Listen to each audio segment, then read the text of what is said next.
Apologies if you can hear the fans going off in the background, but it is frankly far too hot at the minute. Anyway, so this comes from Ian O'Brien, who received one of the early samples of the Death to the Daleks. So for Death to the Daleks, I'm informed that the sample some get has fully painted shoulder sections, but the releases in the shops won't.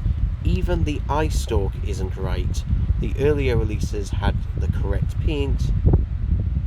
The third pick is of the new versions.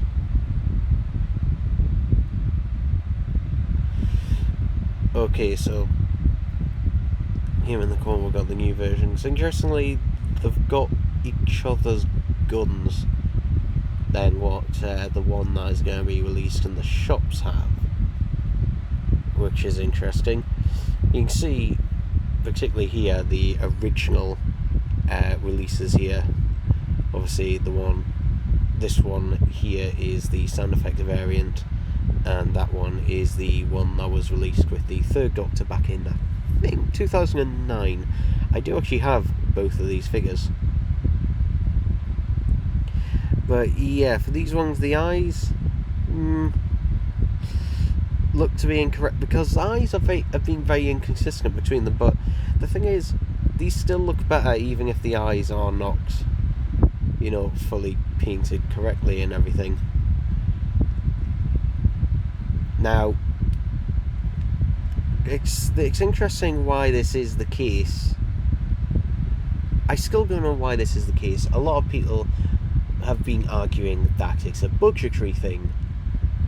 Except, no, that wouldn't make a difference because it's still painted. It wouldn't make a difference in the price because they're still using black paint regardless, so it wouldn't make a difference in the price.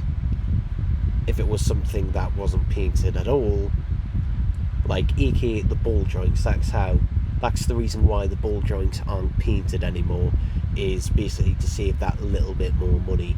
That I can understand.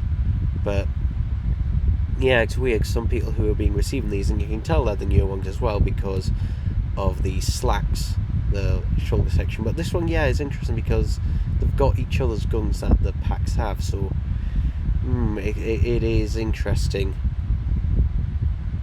It is interesting with these. But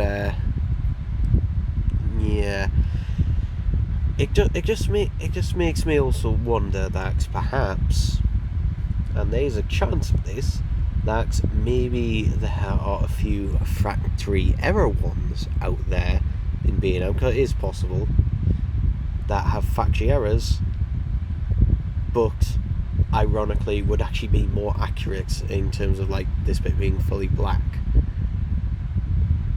But and I've had people coming saying, "Oh, it's not Aldebar's fault, he was rushed and blah blah blah." Like, no, come on, this is just laziness. This is lazy. You shouldn't make excuses for a product that you are buying, that you are paying for. Okay, that's all I'm going to say in that regard. And thankfully, I was contacted by, regarding my last video, I was contacted by the person who made the post on Twitter, who clarified things more for me, who said that basically, yes, the TARDIS will be non-electronic, however, the set will therefore only be £25, and all the other sets, apart from the Davros set, will all be £21.99, so at least that's some good news. However, I did get in contact with someone else who works for B&M, who said on their system it's still showing up as electronic, but it also shows a release date of August, which, that will still be wrong more than likely, because basically everywhere else is seeing a confirmed release date of September. So I think basically it's a thing of the systems there at B&M haven't been updated for it. But regardless, in terms of that, it's a bit weird it is a bit weird in that regard. But a lot of people are also saying they have the 60s eye stalk, which the final ones don't. The final ones don't. If you look at the publicity photos and everything, they clearly don't. One of them is incorrectly painted, however. One of them is painted to resemble a 60s eye stalk, but it's still a 70s one. Kind of like what they did with the Evil of the Daleks set, and for some reason the Power set as well, using the 70s eye but painting it to look like the 60s one. But regardless, I mean, if I do see one in B&M with the fully painted shoulder sections, suffice to say that one will be bought immediately but will never ever be opened. But yeah, it's just interesting, and it's interesting to get one of the Goon prop again.